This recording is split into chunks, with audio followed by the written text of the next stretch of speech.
sur la radio-télévision nationale congolaise pour suivre cette session d'information. Ce journal part d'Addis Abeba en Éthiopie où le président de la République et président en exercice de l'Union africaine a bouclé sa tournée de facilitation dans les 3 pays du bassin du Nil, à savoir l'Éthiopie, l'Égypte et le Soudan, ceci au sujet de la construction du barrage de la Renaissance éthiopienne. Reportage Kibambe Somwe.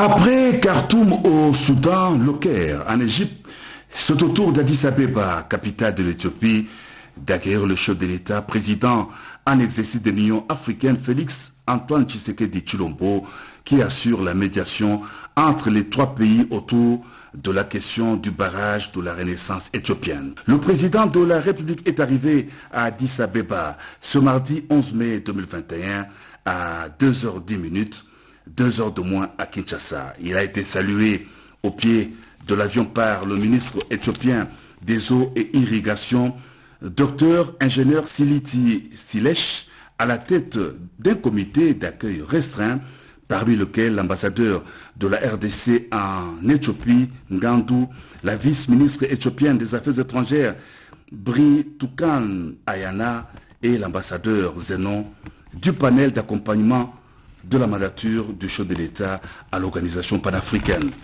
Une note positive dans la médiation du président de l'Union africaine. L'Éthiopie, l'Égypte et le Soudan adhèrent au principe du dialogue entre pays africains. À des problèmes africains, des solutions africaines.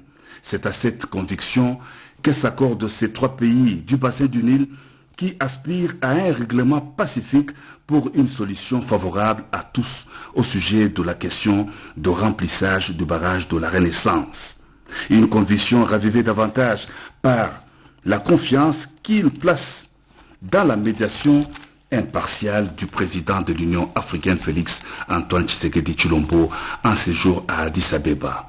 À Sheraton Hotel, une forte délégation de la communauté congolaise d'Addis Abeba attendait impatiemment le président de la République jusque tard pour lui souhaiter à sa manière la bienvenue. Président en exercice de l'Union africaine, nous sommes très heureux de vous accueillir au milieu de nous ce soir. En Zambie, le chef de l'État, Félix Antoine Tshisekedi Tshilombo, a participé le lundi 10 mai 2021 à l'inauguration du pont ferroviaire et routier de Kazungula. Cet ouvrage constitue un point de jonction essentiel entre la Zambie et le Botswana.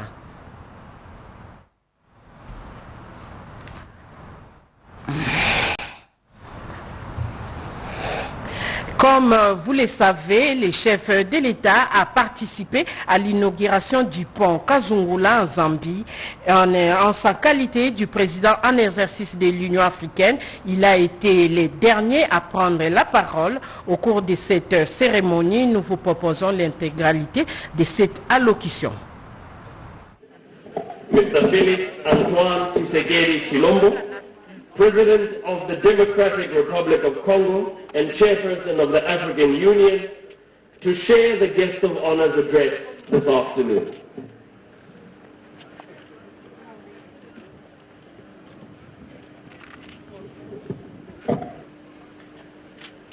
Excellence, Monsieur le Président Edgar Chagwa Lungu, Président de la République zambienne, Excellence, Monsieur le Président Mokgweetsi Eric Masisi de la République du Botswana, Excellence, Monsieur le Président Philippe Jacinto Nyusi de la République de Mozambique, Excellence, Monsieur le Président Emerson Mnangagwa de la République du Zimbabwe, Excellence, Messieurs les représentants de Mswati et de la République de la Namibie, Madame la haut-commissaire de la République d'Afrique du Sud au Botswana, Madame la secrétaire exécutive de la SADC, Madame la secrétaire générale du COMESA, Mesdames et Messieurs les membres du gouvernement de la République de Zambie, honorables ministres de province du Sud, Mesdames et Messieurs, distingués invités à vos titres et qualités respectifs. Le pont que nous inaugurons ce jour sur le fleuve Zambèze s'inscrit résolument dans la vision grandiose de l'agenda 2063 de l'Afrique que nous voulons construire et dont l'une des aspirations fondamentales est l'intégration régionale, notamment par la création d'un marché unique africain pour lequel la zone de libre-échange africaine, ZLECAf, plante le cadre institutionnel. Ce gigantesque ouvrage artistique et technique répond à une vision et une stratégie cadre pour le développement des infrastructures à l'échelle régionale et continentale dans les domaines de l'énergie, du transport et des télécommunications. Par ailleurs, ce pont entre la Zambie et le Botswana, avec connexion à d'autres pays de la région, dont la République démocratique du Congo, est une réalisation d'une opportunité singulière, surtout en ce moment où la zone de libre-échange continentale africaine, ZLECAf, est entrée dans sa phase de l'effectivité. Il est un pas décisif dans la réduction du déficit structurel de communication et d'échange sur le continent. En cela, il s'inscrit dans la concrétisation du programme pour le développement des infrastructures de base en Afrique, dit programme PIDA, piloté par la Commission et dont les organes d'exécution sont la Banque africaine de développement et l'agence NEPAD. En effet, il ne peut y avoir d'intégration économique régionale réelle et efficiente, ni de libre circulation des biens et des services sans une intégration et une interconnexion physique du continent et de ses 5 régions.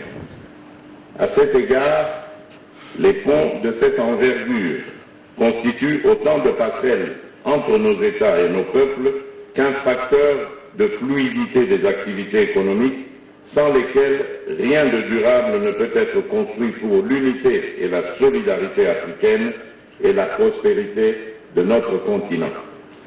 Excellences, Messieurs les Présidents et chefs d'État, Mesdames et Messieurs, distingués invités à vos titres et qualités, comme je l'ai affirmé le 6 février 2021 à Addis Abeba en Éthiopie, dans le discours d'acceptation de mon mandat à la tête de l'Union africaine, le démarrage des échanges dans le cadre de la ZLECAf représente un acte d'indépendance économique de l'Afrique.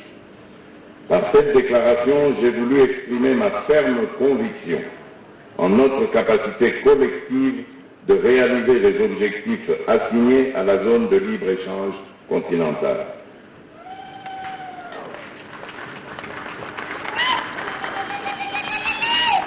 L'édification et l'inauguration du pont de Kazungula aujourd'hui en est un symbole éloquent.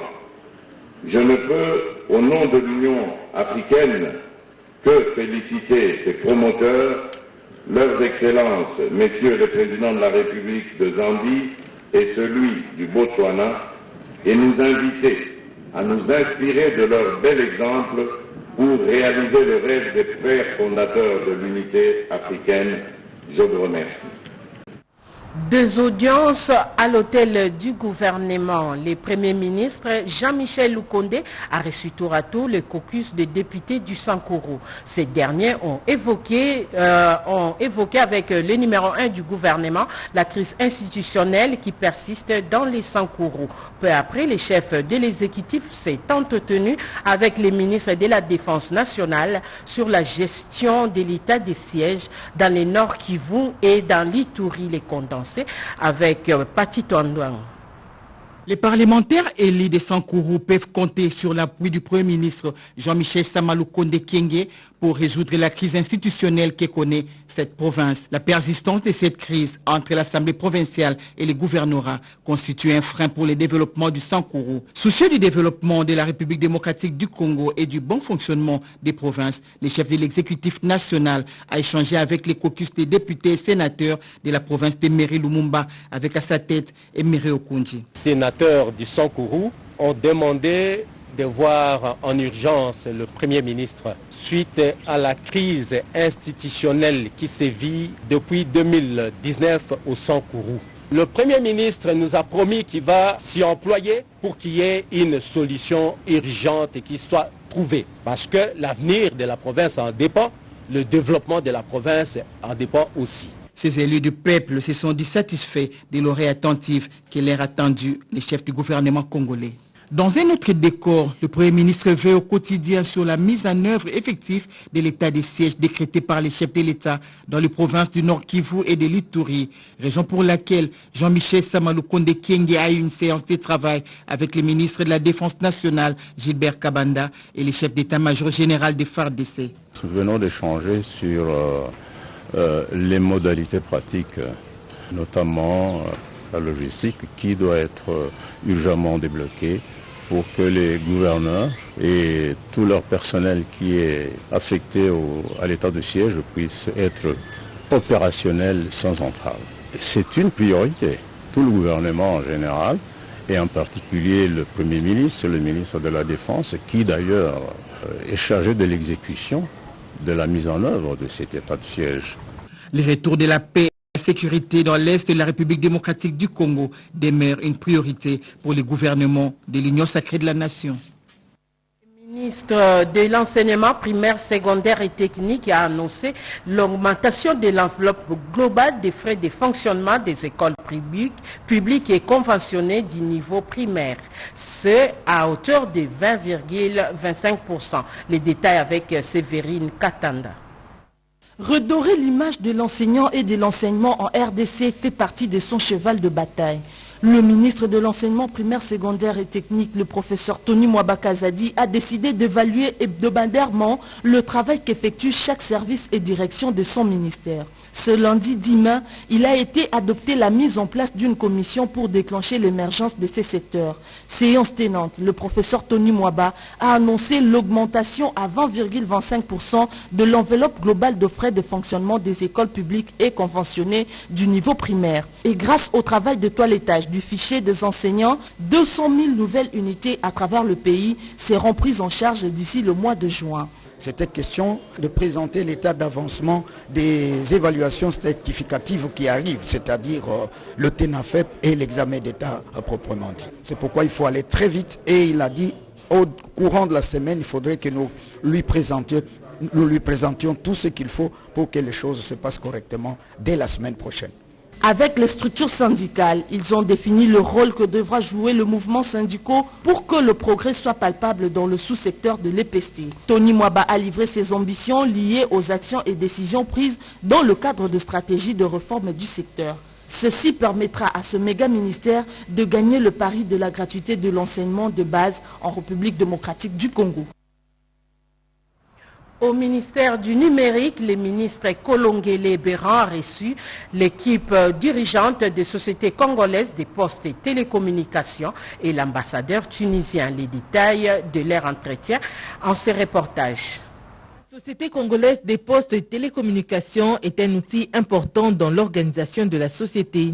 Cette entreprise du portefeuille a un rôle très fondamental, celui de servir d'intermédiaire entre les hommes à travers le pays et le monde par ses prestations nombreuses et variées au service du public. Un service qui évalue dans le domaine du numérique. C'est ce qui justifie ce premier échange du nouveau ministre Désiré Kachimir Kolengele avec l'équipe dirigeante de la SCPT. Cette rencontre était une occasion indiquée pour la tutelle d'initier des discussions sur la vision de son ministère qui est de numériser tous les secteurs pour une bonne traçabilité. Avec l'ambassadeur tunisien, ce dernier a informé le ministre Désiré Kachimir Kolongele de la tenue prochaine à Kinshasa du forum sur le numérique, 3e session. Bouzekri a estimé que dans l'organisation de ces assises, il faudra associer celui qui a le numérique dans ses prérogatives. Il a aussi salué les différentes réformes que compte mettre en place Désiré Kachimir Kolongele dans son secteur.